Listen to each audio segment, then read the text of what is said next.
ஆகா ஆண்டவர் இனி பிசாசிட்ட ஒப்பு கொடுக்காரு அப்படின்னு நீங்க கண்டுபிடிச்சிட்டு சுதாரிச்சு முழங்கால் போட்டு இளைய குமாரனை போல மனம் திரும்பி அப்பாட்ட வரணும். பேதுருவை போல மனம் திரும்பி ஏசப்பாட்ட வரணும். யூதாச மாதிரி பின்மாற்றமா போய் செத்துறக்கூடாது இல்லையா? ரெண்டு ஆவி இருக்கு கர்த்தருடைய பிள்ளைகளுக்குள்ள. ஒன்று மனம் மாறுதலின் ஆவி, அது அப்பாவை தேடி வந்துடும். இன்னொன்று பின்மாற்றத்தின் ஆவி, கஷ்டத்தை பார்த்து பின்னால் ஓடிடும். அப்படி இருக்கக்கூடாது.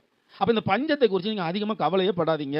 உலக பஞ்சம் உங்களுக்கு வரவே வராது, எழுதி வச்சுக்கோ. 50,000 தானே வாங்கிடுவோமே, ஒரு 1,00,000 தானே வாங்கிடுவோமே. இது என்ன நடக்கும்னா, உங்களை ஊழியத்துக்கு உதவி செய்ய விடவே விடாது, உங்களை ஊழியம் செய்ய விடாது. இதுதான் தந்திரம். நீங்கள் ஊழியமும் செய்யலை, ஊழியத்துக்கு உதவியும் செய்யலை அப்படின்னா பரலோகத்துக்கு எப்படி வருவீங்க?